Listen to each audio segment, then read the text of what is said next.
শুরুতেই জানিয়ে দেব লেবাননে হামলার প্রতিক্রিয়ায় হিজবুল্লাহ ড্রোন হামলা, 18 ইসরায়েলি সেনা হতাহত।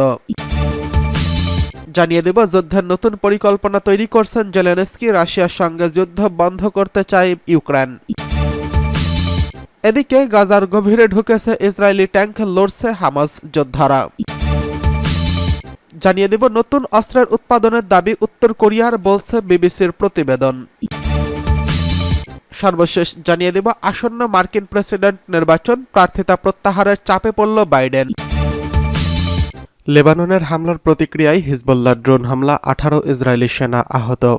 হিজবুল্লাহ ড্রোন হামলায় ইসরায়েলের 18 সেনা আহত হয়েছে, যাদের একজনের অবস্থা গুরুতর।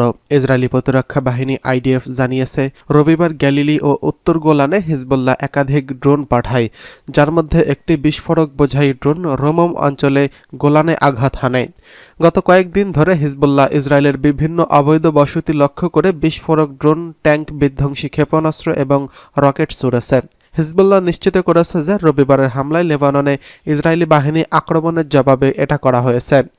গত বছরের 7 অক্টোবর গাজা ভিত্তিক সশস্ত্র গোষ্ঠী হামাসের সঙ্গে ইসরায়েলের যুদ্ধ শুরু হলে পরের দিন থেকেই হিজবুল্লাহ ইসরায়েলের বিভিন্ন বসতি লক্ষ্য করে হামলা চালাতে শুরু করে। যুদ্ধ শুরুর দিকে সীমিত আকারে হামলা চালালেও সাম্প্রতিক মাসগুলোতে এর তীব্রতা বৃদ্ধি পেয়েছে। ইসরায়েল হুমকি দিয়েছে হিজবুল্লাহর হামলা থামাতে না পারলে তারা লেবাননে পূর্ণমাত্রা যুদ্ধ শুরু করবে। এদিকে নতুন পরিকল্পনা তৈরি করেছেন জেলেনস্কি, রাশিয়ার সঙ্গে যুদ্ধ বন্ধ করতে চায় ইউক্রেন। রাশিয়ার সঙ্গে যুদ্ধ বন্ধ করতে চান ইউক্রেনের প্রেসিডেন্ট ভলোদিমির জেলেনস্কি। এই জন্য একটি সমন্বিত পরিকল্পনা তৈরি করেছেন তিনি। কিয়েভের একটি সংবাদ সম্মেলনে জেলেনস্কি বলেন, যুদ্ধ থামাতে আমরা কূটনৈতিক উপায়ে কাজ করছি। যুদ্ধ বন্ধ করার কথা বললেও ইউক্রেনের রাশিয়ার সাথে বর্তমান কোনো আলোচনা চলছে না। কিয়েভ শান্তি চুক্তির জন্য নানা শর্ত দিয়েছে। বিশেষ করে জেলেনস্কিরা বারবার বলছেন ইউক্রেনে আন্তর্জাতিকভাবে স্বীকৃত অঞ্চলগুলো থেকে রাশিয়াকে অবশ্যই সেনা প্রত্যাহার করতে হবে। এই অঞ্চলগুলোর মধ্যে 2014 সালের রাশিয়ার দখল করা ক্রিমিয়া উপদ্বীপও রয়েছে। এদিকে রাশিয়ার প্রেসিডেন্ট ভ্লাদিমির পুতিন দাবি করেছেন যুদ্ধক্ষেত্রে রুশ বাহিনী আরও অগ্রগতি অর্জন করেছে। তার ভাষ্যমতে রাশিয়ার অভিযানের মুখে ইউক্রেনের পূর্ব ও দক্ষিণাঞ্চলে আরও এলাকা ছেড়ে গেছেন ইউক্রেনের সেনারা। মূলত সেখানে আত্মসমর্পণ করেছে কিয়েভ। ওই এলাকাগুলো বর্তমানে রুশ বাহিনীর দখলে রয়েছে। বর্তমানে ইউক্রেনের প্রায় 25% এলাকা রাশিয়ার নিয়ন্ত্রণে রয়েছে। এছাড়া 2022 সালে দেশটির 4টি অঞ্চল বিতর্কিত গণভোটের মাধ্যমে রাশিয়ার সঙ্গে অন্তর্ভুক্ত করা হয়েছে।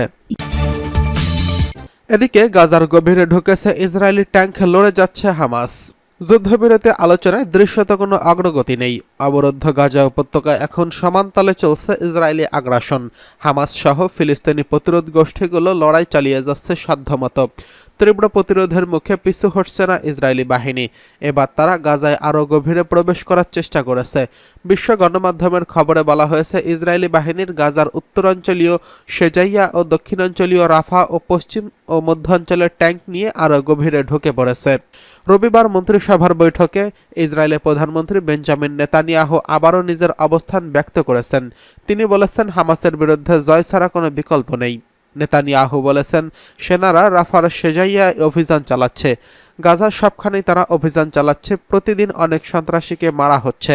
মাটির নিচেও লড়াই হচ্ছে জানিয়ে নেতানিয়াহু বলেন, হামাস নির্মূল সহ সব জিম্মিকে ফিরিয়ে আনা, ইসরায়েলের জন্য হামাসকে হুমকি হতে না দেওয়া এবং দক্ষিণ ও উত্তরাঞ্চলের বাসিন্দাদের নিজেদের বাড়িতে ফিরিয়ে আনার লক্ষ্য অর্জন না হওয়া পর্যন্ত লড়াই চালিয়ে যেতে আমরা সংকল্পবদ্ধ। ইসরায়েলি সেনাবাহিনী বলেছে তাদের সেনারা শনিবার থেকে শেজাইয়াতে অভিযান চালাচ্ছে। এতে বেশ কয়েকজন ফিলিস্তিনি বন্দুকধারী নিহত হয়েছেন।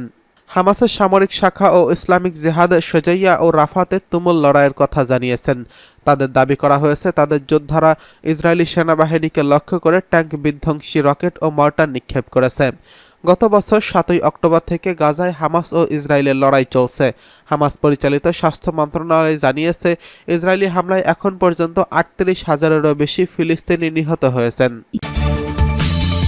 এদিকে নতুন অস্ত্র উৎপাদনের দাবি উত্তর কোরিয়ার, বলছে বিবিসির প্রতিবেদন। চলতি সপ্তাহে উত্তর কোরিয়ার একটি অস্ত্র পরীক্ষা দুই কোরিয়ার মধ্যে নতুন করে বিবাদের জন্ম দিয়েছে। পিয়ংইয়ং বলেছে যে তারা একটি সর্বাধুনিক একাধিক ওয়ারহেড ও সুচালু মাথাসম্পন্ন ক্ষেপণাস্ত্র নিক্ষেপ করেছে এবং সিউল তাদের এই দাবি মিথ্যা বলে অভিযোগ করেছেন। এর কয়েক ঘন্টা পরে উত্তর কোরিয়ার রাষ্ট্রীয় মিডিয়া তাদের এই ক্ষেপণাস্ত্রের পরীক্ষা সফল হয়েছে বলে ব্যাপক গুণাগুণ গাইতে থাকেন। বৃহস্পতিবার প্রমাণ হিসেবে এই সংক্রান্ত কিছু ছবিও প্রকাশ করে। পিয়ংইয়ংয়ের এই দাবিকে প্রতারণা ও অতিরঞ্জন বলে অভিহিত করেছে দক্ষিণ কোরিয়া। উত্তর কোরিয়া যেই আসলে ব্যর্থ হয়েছে তার ইঙ্গিত করে তারা তাদের নিজস্ব প্রমাণ প্রকাশ করেছেন। এদিকে বিশ্লেষকরা উত্তর কোরিয়ার দাবির সত্যতা সম্পর্কে অনিশ্চিত থাকার কথা জানিয়েছেন। আন্তর্জাতিক নিষেধাজ্ঞা সত্ত্বেও উত্তর কোরিয়া যেই অস্ত্র কর্মসূচি চালিয়ে যাচ্ছে সেখানে তারা অস্ত্র কতটা উন্নত করে তুলেছে নানা জটিলতার কারণে সেটা যাচাই করা সহজ নয়। উত্তর কোরিয়ার সর্বশেষ দাবি সত্য হলে এটাই প্রমাণিত হবে যে তারা ক্ষেপণাস্ত্র কর্মসূচিতে উল্লেখযোগ্য অগ্রগতি করেছে। একাধিক ওয়ারহেড ক্ষেপণাস্ত্র প্রতিরোধ করা কঠিন। এই ধরনের ক্ষেপণাস্ত্র প্রতিরোধের যে প্রযুক্তি দরকার সেটা অর্জন করা বেশ চ্যালেঞ্জিং। বর্তমানে শুধু যুক্তরাষ্ট্র, যারা 1960 সালের দশকে এই ধরনের প্রযুক্তি তৈরি করেছে, সেই সাথে যুক্তরাজ্য, ফ্রান্স, রাশিয়া ও চীনের মধ্যে এই ধরনের ক্ষেপণাস্ত্র প্রতিরোধের সক্ষমতা রয়েছে বলে জানা গেছে। পিয়ংইয়ং এখন ঘোষণা করেছে যে তারাও এমন সক্ষমতা অর্জনের কাছাকাছি পৌঁছে গিয়েছে। উত্তর কোরিয়া শেষ পর্যন্ত MIRV সক্ষমতা অর্জন করতে পারে কিছু সময়ের জন্য, এমন সম্ভাবনার কথা জানিয়েছে বিশেষজ্ঞরা। MIRV হলো আলাদাভাবে একাধিক লক্ষ্যে নিক্ষেপ করা যায় এমন অনুপ্রবেশকারী পুনঃপ্রবেশকারী যান। এটি এমন এক প্রযুক্তি যেখানে একটি ক্ষেপণাস্ত্রের সাথে বেশ কয়েকটি ওয়ারহেড যুক্ত থাকে যা উৎক্ষেপণের পরে আলাদা হয়ে যায়। এরপর ওয়ারহেডগুলো তাদের নিজস্ব রকেট দ্বারা পরিচালিত হয়ে বিভিন্ন লক্ষ্যবস্তুতে আঘাত হানে। এই ওয়ারহেডগুলো বিভিন্ন গতিতে একাধিক দিকে ছিটকে যায় এবং একে অপরকে কয়েকশো কিলোমিটার দূরের লক্ষ্যবস্তুতে আঘাত করতে সক্ষম হয়। এই বৈশিষ্ট্যের কারণে অস্ত্রটিকে বিশেষভাবে কার্যকর বলে বিবেচনা করা হয়। বৃহস্পতিবার পিয়ংইয়ং বলেছে যে তারা সফলভাবে প্রতিটি মোবাইল ওয়ারহেড আলাদা হওয়া এবং দিক নিয়ন্ত্রণের পরীক্ষা করেছে। একটি মধ্যম পাল্লার কঠিন জ্বালানি ব্যবহার করা ব্যালিস্টিক ক্ষেপণাস্ত্রের যেই প্রথম পর্যায়ের ইঞ্জিন ব্যবহার করা হয়, এই অস্ত্রে সেটি ব্যবহার করা হয়েছে। সেই সাথে এতে 3টি ওয়ারহেড এবং একটি ডিকয় স্থাপন করা হয়েছে বলে জানা গেছে। আসন্ন মার্কিন প্রেসিডেন্ট নির্বাচন, প্রার্থিতা প্রত্যাহারের চাপে পড়েছে বাইডেন। যুক্তরাষ্ট্রের প্রেসিডেন্ট নির্বাচন থেকে সরে দাঁড়াতে জো বাইডেনের প্রতি জোরালো আহ্বান জানানো হচ্ছে। এবার প্রভাবশালী পত্রিকা নিউ ইয়র্ক টাইমসের সম্পাদকীয় বোর্ডও তাকে স্বেচ্ছায় সরে যেতে আহ্বান জানিয়েছেন। এটি তার দেশসেবা হবে বলে মন্তব্য করা হয়েছে। নির্বাচন সামনে রেখে প্রতিদ্বন্দ্বী ডোনাল্ড ট্রাম্পের সঙ্গে প্রথম বিতর্কে ধরাশয়ী হওয়ার পর জো বাইডেনের এই ধরনের আহ্বানের মুখে পড়েছেন। অনেকে সরাসরি তাকে দুর্বল বলেও আখ্যায়িত করেছেন, এমনকি তার নিজ দল ডেমোক্র্যাটদের কর্মীরাও হতাশ। আনাদোলু এজেন্সি, রয়টার্স ও CNN এর প্রতিবেদনে বলা হয়, আসন্ন নির্বাচনে তাকে সরে দাঁড়িয়ে অন্য ডেমোক্র্যাটদের সুযোগ দেওয়ার আহ্বান জানিয়েছেন প্রভাবশালী পত্রিকা নিউ ইয়র্ক টাইমসের সম্পাদকীয় বোর্ড। কারণ বাইডেনের শারীরিক অবস্থা লড়াই করার মতো নয়। তিনি সরে গেলে চ্যালেঞ্জের মুখে পড়বেন বাইডেন। অন্যথায় ট্রাম্পের সঙ্গে লড়াই করার যোগ্যতা বাইডেনের নেই। বাইডেনের পত্রিকাটির সম্পাদকীয় বোর্ড বলেছে, প্রেসিডেন্ট বাইডেন ও ট্রাম্পের মধ্যে বৃহস্পতিবার বিতর্ক অনুষ্ঠিত হয় এবং এতে প্রমাণ হয়েছে যে 81 বছর বয়সী বাইডেন নিজের পরীক্ষায় ব্যর্থ হয়েছেন।